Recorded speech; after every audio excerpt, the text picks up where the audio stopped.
ओम शांति। 28 मई 2025 के मुरली के महावाक्य हैं। आज की मधुर मुरली का सार है।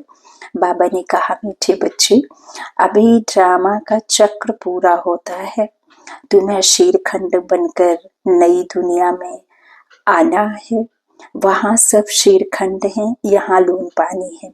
प्रश्न है, तुम त्रिनेत्री बच्चे किस नॉलेज को जानकर त्रिकालदर्शी बन गए हो? उत्तर में बाबा ने कहा, तुम्हें अभी सारे वर्ल्ड की हिस्ट्री ज्योग्राफी की नॉलेज मिली है। सतयुग से लेकर कलयुग अंत तक की हिस्ट्री ज्योग्राफी तुम जानते हो। तुम्हें ज्ञान का तीसरा नेत्र मिला कि आत्मा एक शरीर छोड़ दूसरा लेती है, संस्कार आत्मा में है।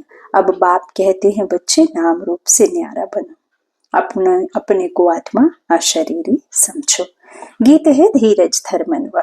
ओम शांति। कल्प कल्प बच्चों को कहा जाता है और बच्चे जानते हैं, दिल होती है कि जल्दी सतयुग हो जाए तो इस दुख से छूट जाए, परंतु ड्रामा बहुत धीरे धीरे चलने वाला है। बाप धीरज देते हैं, बाकी थोड़े रोज हैं। बड़ों द्वारा भी आवाज सुनेंगे, सुनते रहेंगे। दुनिया बदलनी है। जो भी बड़े बड़े हैं पॉप जैसे, वह भी कहते हैं दुनिया बदलने वाली है। अच्छा, फिर पीस कैसे होगी? इस समय सब लून पानी है। हाँ, सबके संस्कार जो है वो विकारी संस्कार हैं, दुख देने वाले संस्कार हैं। हर एक आत्मा तमो प्रधान तमोगुणी है, तो ये लून पानी है। अभी हम शीरखंड हो रहे हैं। शीरखंड मतलब सतो प्रधान आत्मा, पुण्य आत्मा, देवी गुण वाली आत्मा, वो शीरखंड है ना, सतयुगी राज्य की आत्मा। तो अभी हम शीरखंड हो रहे हैं, उस तरफ दिन प्रतिदिन लून पानी होते जाते हैं। तो बाबा कहते, जो संगम युगी ब्राह्मण परमात्मा के बच्चे हैं, जो खुद को चैतन्य आत्मा समझते हैं, वो दिन पर दिन क्या होते जाएंगे? शीरखंड हो रहे हैं, होते जाएंगे। पर अपनी जो अवस्था है वो श्रेष्ठ बनती जाएगी, है ना, गुणों को धारण करने वाली आत्माएं। तो वो चैतन्य में इस संगम युग पर है ना, तो वो कलयुग में ना सतयुग में अभी वो तैयार कर रहे हैं अपने आप को सतयुगी दुनिया के लिए। बाकी सब जो है वो दिन प्रतिदिन कैसे होते जाएंगे और ही जास्ती विकारों में गिरते जाएंगे। तो लून पानी होते जाते हैं, आपस में लड़ झगड़ कर खत्म होने वाले हैं, तैयारियां हो जाती हैं, हो रही हैं। यह ड्रामा का चक्र पूरा होता है। पुरानी दुनिया पूरी होती है, नई दुनिया की स्थापना हो रही है। नई दुनिया सो पुरानी, पुरानी सो नई दुनिया फिर बनेगी। रात से दिन, दिन से रात होना ही है। तो इसको दुनिया का चक्र कहा जाता है, जो फिरता रहता है। ऐसे नहीं लाखों वर्ष बाद पुरानी दुनिया नई होगी, नहीं। तुम बच्चे अच्छी रीति जान चुके हो, भक्ति बिल्कुल ही अलग है। भक्ति का कनेक्शन रावण के साथ है, ज्ञान का कनेक्शन राम के साथ है। यह तुम अभी समझ रहे हो। अभी बाप को बुलाते भी हैं, हे पतित पावन, आओ, आकर नई दुनिया स्थापन करो। नई दुनिया में जरूर सुख होता है। अब बच्चे छोटे अथवा बड़े सब जान गए हैं कि अभी घर चलना है, यह नाटक पूरा होता है, हम फिर से सतयुग में जाएंगे, फिर 84 जन्मों का चक्र लगाना है। स्वात्मा को दर्शन होता है, आत्मा खुद का दर्शन करती है कि कैसे मलिन बनी और कैसे इस आत्मा को शुद्ध बनाना है ना। तो दर्शन होता है। सृष्टि चक्र का अर्थात आत्मा को ज्ञान का तीसरा नेत्र मिला है, उसको कहा जाता है त्रिनेत्री। अभी तुम त्रिनेत्री हो और सभी मनुष्यों को यह स्थूल नेत्र है, ज्ञान का नेत्र कोई को नहीं है। त्रिनेत्री बने तब त्रिकालदर्शी बने, क्योंकि आत्मा को ज्ञान मिलता है ना। ये थर्ड आई कहते ही हैं आत्मा को। जब हम आत्मा को समझ लेते हैं, आत्मा ठीक वैसे ही कई कहते हैं कि आत्मा का कोई अस्तित्व नहीं है, लेकिन आत्मा का अस्तित्व है। यदि एक फूल है जो खुशबू देता है, तो उस खुशबू को देखा नहीं जा सकता, लेकिन अस्तित्व तो है। ऐसे ही प्यास है, प्यास दिखती नहीं है लेकिन प्यास लगती है, फील होती है। और जब उसे पानी पिला करके उसको संतुष्ट किया जाता है प्यास को, तो उसका अस्तित्व तो है किसी चीज के द्वारा उसको संतुष्ट कराया जाता है, प्यास फील होती है पाने के द्वारा उसको संतुष्ट कराया जाता है। ऐसे ही आत्मा है, उसका अस्तित्व है। तो आत्मा ऐसा नहीं है कि है ही नहीं है ना, कोई अस्तित्व नहीं है। तो आत्मा शरीर को चला रही है, आत्मा चैतन्य है, शक्ति है, लाइट है ना। तो इस तरह बाबा कहते हैं कि अभी देखो इस तरह से तुम बच्चों को ये तीसरा नेत्र मिला है, समझ का तीसरा नेत्र, कि मैं देह नहीं हूँ आत्मा हूँ। ये समझ, रियलाइज कि मैं शरीर नहीं आत्मा हूँ, मैं शक्ति हूँ, है ना। तो त्रिनेत्री बने तब त्रिकालदर्शी बने, क्योंकि आत्मा को ज्ञान मिलता है ना। आत्मा ही एक शरीर छोड़ दूसरा लेती है, संस्कार आत्मा में रहते हैं। बाबा कहते हैं अभी संसार में जो संस्कार की कमी हो गई है, तो संस्कार आत्मा में रहते हैं। आत्मा अविनाशी है। अब बाप कहते हैं नाम रूप से न्यारा बनो, अपने को अशरीरी समझो, देह नहीं समझो। यह भी जानते हो हम आधा कल्प से परमात्मा को याद करते आए हैं। इसमें सब जब जास्ती दुख होता है तब जास्ती याद करते हैं। अभी कितना दुख है, आगे इतना दुख नहीं था। जब से बाहर वाले आए हैं तब से यह राजा लोग भी आपस में लड़े हैं, जुदा जुदा हुए हैं। सतयुग में तो एक ही राज्य था। अभी हम संगम युग से लेकर कलयुग अंत तक हिस्ट्री ज्योग्राफी समझ रहे हैं। सतयुग त्रेता में एक ही राज्य था। ऐसे एक ही डिनास्टी कोई की होती नहीं। क्रिश्चियन में भी देखो फूट है, वहां तो सारा विश्व एक के हाथ में रहता है। वह सिर्फ सतयुग त्रेता में ही होता है। यह बेहद की हिस्ट्री ज्योग्राफी अभी तुम्हारी बुद्धि में है। और कोई सत्संग में हिस्ट्री ज्योग्राफी अक्षर नहीं सुनेंगे, वहां तो रामायण महाभारत आदि ही सुनते हैं। यहाँ वह बातें हैं नहीं, यहाँ है वर्ल्ड की हिस्ट्री ज्योग्राफी। तुम्हारी बुद्धि में है। ऊंचते ऊंच हमारा बाप है। बाप का जो शुक्रिया है जिसने सारा ज्ञान सुनाया है। एक आत्माओं का झाड़ है, दूसरा है मनुष्यों का झाड़। मनुष्यों के झाड़ में ऊपर में कौन है? ग्रेट ग्रेट ग्रैंडफादर ब्रह्मा को ही कहेंगे। यह जानते हैं ब्रह्मा मुख्य है, परंतु ब्रह्मा के पीछे क्या हिस्ट्री ज्योग्राफी है यह कोई नहीं जानते। अभी तुम्हारी बुद्धि में है ऊंचते ऊंच बाप रहते भी हैं परम धाम में। फिर सूक्ष्म वतन का भी तुमको मालूम है। मनुष्य ही फरिश्ता बनते हैं, इसलिए सूक्ष्म वतन दिखाया है। तुम आत्माएं जाती हो, शरीर तो सूक्ष्म वतन में नहीं जाएगा। जाते कैसे हैं उनको कहा जाता है तीसरा नेत्र, दिव्य दृष्टि अथवा ध्यान भी कहते हैं। तुम ध्यान में ब्रह्मा विष्णु शंकर को देखते हो। लोग दिखलाते हैं शंकर की आंख खोलने से विनाश हो जाता है। अब इनसे तो कोई समझ ना सके। अभी तुम जानते हो विनाश तो ड्रामा अनुसार होना ही है। तमो प्रधान आत्माएं, तमोगुणी दुनिया, पांच तत्व भी दुख दे रहे हैं, पांच तत्व भी तमोगुणी हैं। और ये दुनिया इतनी छीछी हो गई है, अति से अंत है। तो जब तक अति नहीं तब तक अंत तो संभव है नहीं। तो ये अति चल रही है और अति से ही फिर अंत और अंत से ही फिर दूसरा स्थापना होती है। तो अगेन ये ड्रामा हूबहू वैसे ही रिपीट होता रहता है। तो बाबा कहते हैं इस तरह से ऊंचते ऊंच बाप रहते भी परम धाम में। तो बाबा कहते हैं कि देखो इस तरह से शंकर की आंख वगैरह दिखाते हैं, लेकिन ये तो नाम रख दिया है तो समझना पड़ता है ना। बाकी क्या करते हैं, आपस में लड़कर विनाश हो जाएंगे। हाँ, तो बाबा कहते हैं अगर ऐसे जो भक्ति में दिखाई शंकर की आंख वगैरह खुली तो उससे तो समझ ना सके। अभी तुम विनाश के ड्रामा को समझ रहे हो और ना स्थापना का भी, तो आपस में लड़कर विनाश हो जाएंगे। बाकी शंकर क्या करते हैं, है ना। तो ये तो ड्रामानुसार नाम रख दिया है तो समझना पड़ता है। ब्रह्मा विष्णु शंकर तीन है। स्थापना के लिए ब्रह्मा को रखा है, पालना के लिए विष्णु को, विनाश के लिए शंकर को रख दिया है। वास्तव में यह बना बनाया ड्रामा है। शंकर का पाठ कुछ भी है नहीं। जब हम आत्माओं को परमात्मा के द्वारा हम आत्माओं का ही ज्ञान मिलता है, अच्छे और बुरे की हमें पहचान परमात्मा देते हैं।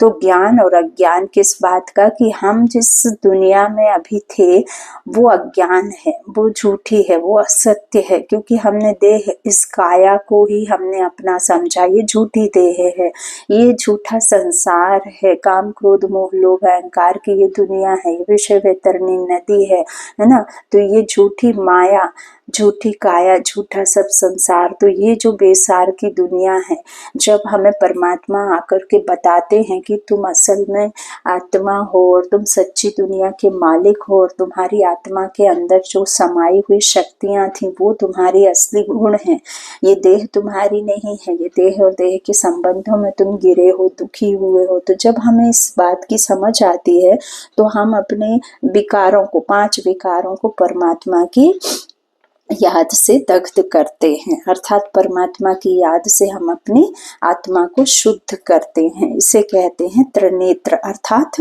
आत्मा की समझ लेकर के आत्मा को समझदार, संस्कारी बनाते हैं, तो फिर बाकियों का विनाश हो जाता है। तो बाबा बच्चों से कहते हैं कि इस तरह से ब्रह्मा को रखा है पालना के लिए, विष्णु को पवे विनाश के लिए, विष्णु को ब्रह्मा को पालना कर ब्रह्मा के द्वारा स्थापना करते हैं, पालना विष्णु के द्वारा, विनाश शंकर को रख दिया है। तो शंकर का पाठ कुछ भी नहीं, ब्रह्मा और विष्णु का पाठ तो सारे कल्प में है, ब्रह्मा सो विष्णु, विष्णु सो ब्रह्मा। हाँ, तो ब्रह्मा के भी 84 जन्म हुए, पूरे हुए, तो विष्णु के भी पूरे हुए। शंकर को जन्म मरण से न्यारा है, इसलिए शिव और शंकर को फिर मिला दिया है। बाबा कहते हैं वास्तव में शिव का तो बहुत पार्ट है, पढ़ाते हैं। भगवान को कहा जाता है नॉलेजफुल, अगर वह प्रेरणा से कार्य करता तो सृष्टि चक्र का ज्ञान कैसे देता। इसलिए बाप समझाते हैं बच्चे, प्रेरणा की तो बात नहीं है, बाप को तो आना पड़ता है। बाप कहते हैं बच्चे, मेरे में सृष्टि का चक्र का ज्ञान है, मेरे को यह पाठ मिला हुआ है, इसलिए मुझे ही ज्ञान सागर नॉलेजफुल कहते हैं। बाबा कहते हैं नॉलेज किसको कहा जाता है, वह तो जब मिले तब पता पड़े, मिला ही नहीं है तो अर्थ का कैसे मालूम पड़े। आगे तुम भी कहते थे ईश्वर प्रेरणा करते हैं, वह सब कुछ जानते हैं, हम जो पाप करते हैं ईश्वर देखते हैं। बाबा कहते यह धंधा मैं नहीं करता हूँ, यह तो जैसा कर्म करते हैं उसकी खुद ही सजा भोगते हैं, मैं किसको नहीं देता हूँ, ना कोई प्रेरणा से सजा दूंगा। मैं प्रेरणा से करूँ तो जैसे मैंने सजा दी, कोई को कहना कि इनको मारो यह भी दोष है, किसी को कहना कि गाली दो, प्रेरणा करेंगे कि आपने बदला लेना है, सामने वाले ने चाकू चलाया तो आप उसका एक प्रहार किया, आपने 100 प्रहार किया, आपने उससे डबल तरीके से उसके ऊपर में प्रहार किया। तो ये परमात्मा कभी भी किसी को रास्ता नहीं दिखाते हैं। तो बाबा कहते हैं मैं प्रेरणा करूं कि किसी को मारो तो यह भी दोष है, कहने वाला भी फंस पड़े। शंकर प्रेरणा से प्रेरणा दे तो वह भी फंस जाए। बाप कहते हैं मैं तो तुम बच्चों को सुख देने वाला हूँ, तुम मेरी महिमा करते हो बाबा, आकर दुख हरो, मैं थोड़े ही दुख देता हूँ। अब तुम बच्चे बाप के सम्मुख बैठे हो तो कितनी खुशी होनी चाहिए। यहाँ डायरेक्ट भाषण आती है, बाबा हमको पढ़ाते हैं। इनको मेला कहा जाता है, सेंटर्स पर तुम जाते हो वहाँ कोई आत्माओं परमात्मा का मेला नहीं कहेंगे, आत्माओं और परमात्मा का मेला यहाँ लगता है। यहाँ भी तुम जानते हो मेला लगा हुआ है, बाप बच्चों के बीच में आए हैं, आत्माएं सब यहाँ है। आत्मा ही याद करती है कि बाप आए, यह सबसे अच्छा मेला है। बाप आकर सब आत्माओं को रावण राज्य से छुड़ा देते हैं। ये मेला अच्छा हुआ ना, जिससे मनुष्य पारस बुद्धि बनते हैं। उन मेलों पर तो मनुष्य मैले हो जाते हैं, पैसे बर्बाद करते रहते हैं, मिलता कुछ भी नहीं। उससे उन मेलों में मैल नहीं उतरती है, मन की मैल तो परमात्मा ही आकर के उतारते हैं। बाकी उनमें पैसा मेहनत सब लगता है लेकिन मिलता कुछ नहीं, उनको मायावी आसुरी मेला कहा जाएगा। यह है ईश्वरीय मेला, रात दिन का फर्क है। तुम भी आसुरी मेले में थे। जब हमें ज्ञान मिलता है तो हम दिन के लिए तैयार होते हैं, और जब भक्ति शुरू होती है तो हम रात के लिए तैयार होते हैं। रात अर्थात दुख, द्वापर कलयुग दुख है ना, द्वापर से शुरू होती है भक्ति। तो बाबा कहते हैं वो है रात में गिरने के लिए, और यह है दिन में जाने के लिए, सतयुगी दुनिया में जाने के लिए ज्ञान लेते हैं। तो बाबा कहते हैं तुम ही जानते हो। हाँ, यह है ईश्वरीय मेला, रात दिन का फर्क है। तुम भी आसुरी मेले में थे, अभी हो ईश्वरीय मेले में। तुम ही जानते हो बाबा आया हुआ है, सब जान जाए तो पता नहीं कितनी भीड़ हो जाए। इतने मकान आदि रहने के लिए कहाँ से लाएंगे। पिछाड़ी में गाते हैं ना, आहो प्रभु तेरी लीला, कौन सी लीला, सृष्टि के बदलने की लीला। यह है सबसे बड़ी लीला। पुरानी दुनिया खत्म होने से पहले नई दुनिया की स्थापना होती है, इसलिए हमेशा किसको भी समझाओ तो पहले स्थापना, विनाश, फिर पालना कहना। हाँ, जब स्थापना पूरी होती है तब विनाश शुरू करते हैं। ऐसे नहीं कि पहले ही विनाश कर दिया फिर नए तरीके से, तो कुछ तो चाहिए होगा स्थापना के लिए। तो स्थापना पहले, फिर विनाश, फिर पालना। तो जब स्थापना पूरी होती है तब फिर शुरू होगा विनाश, तो फिर पालना होगी। तो तुम बच्चों को यह खुशी रहती है, हम स्वदर्शन चक्रधारी ब्राह्मण हैं, फिर हम चक्रवर्ती राजा बनते हैं। यह कोई को पता नहीं इन देवताओं का राज्य कहाँ गया, नाम निशान गुम हो गया है।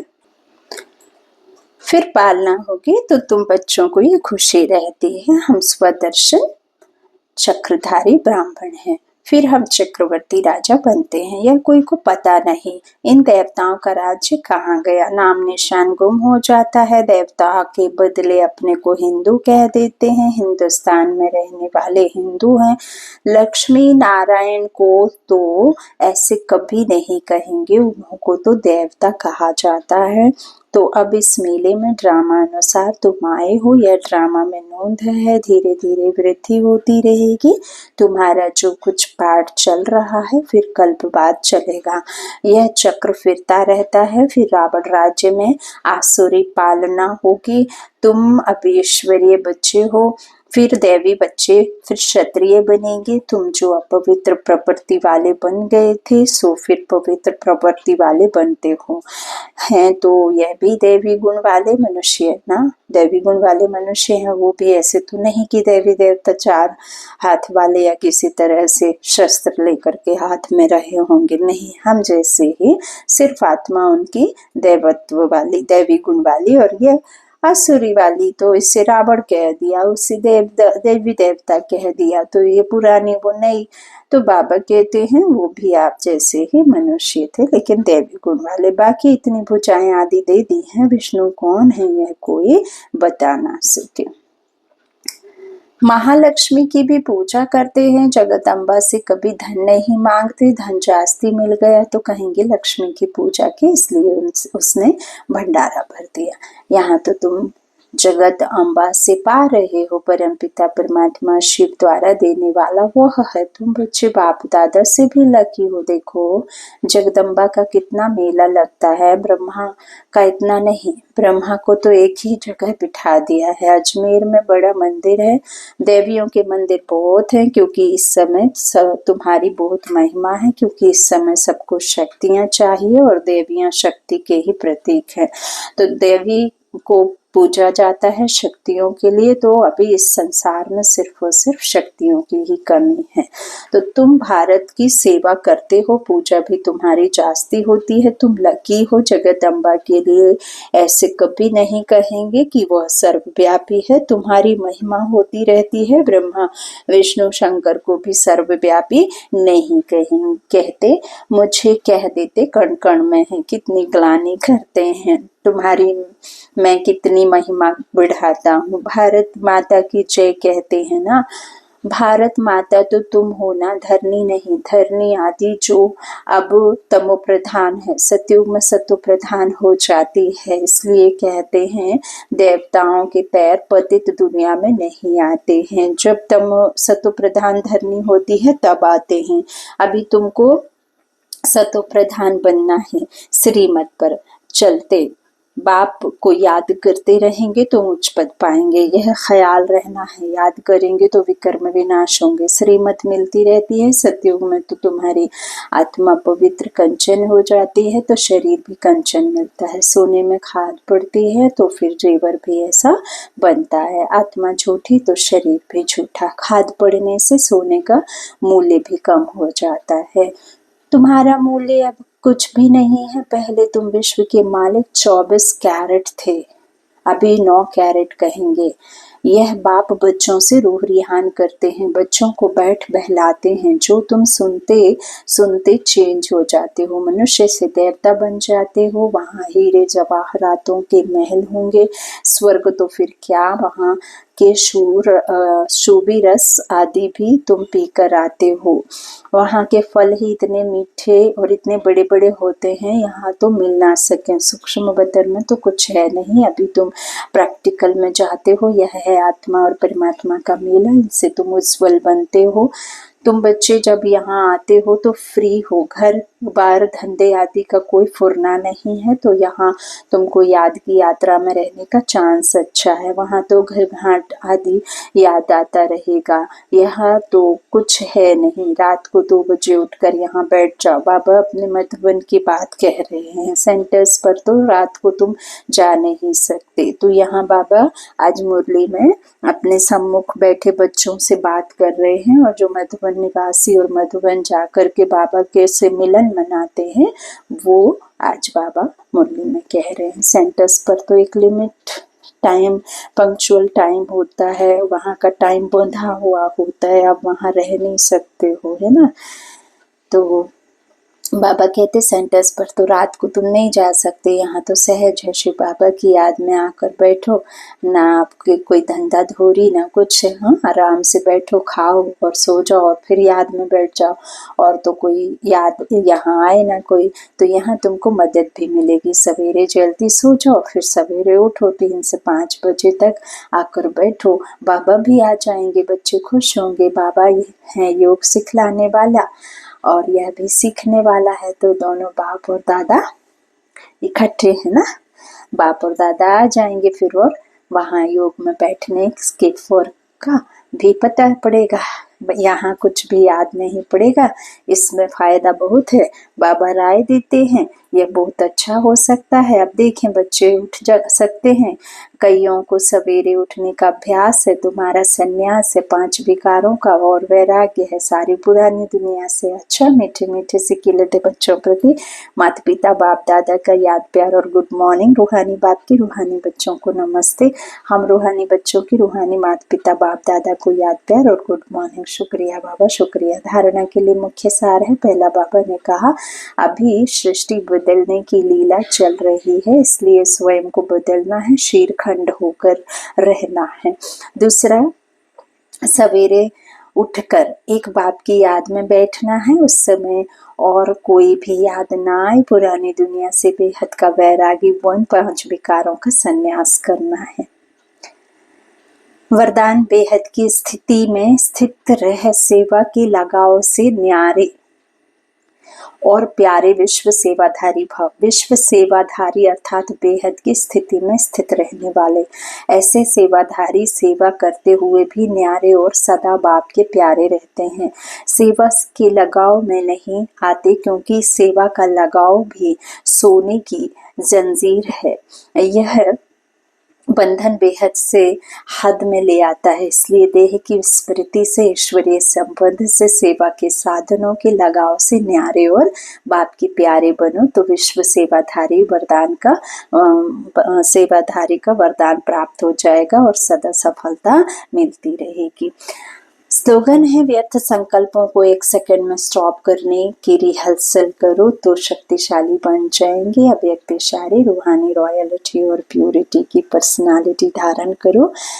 अब आप सबकी पहली प्रवृत्ति है अपनी देह की प्रवृत्ति, फिर है देह के संबंध की प्रवृत्ति। तो पहली प्रवृत्ति देह की हर कर्मेंद्रिय को पवित्र बनाना है। जब तक देह की प्रवृत्ति को पवित्र नहीं बनाया है, तब तक देह के संबंध की प्रवृत्ति चाहे हद की हो चाहे बेहद की हो, उसको भी पवित्र नहीं बना सकेंगे। तो पहले अपने आप से पूछो कि अपने शरीर रूपी घर को अर्थात संकल्पों को, बुद्धि को, नयनों को और मुख को रूहानी अर्थात पवित्र बनाया है।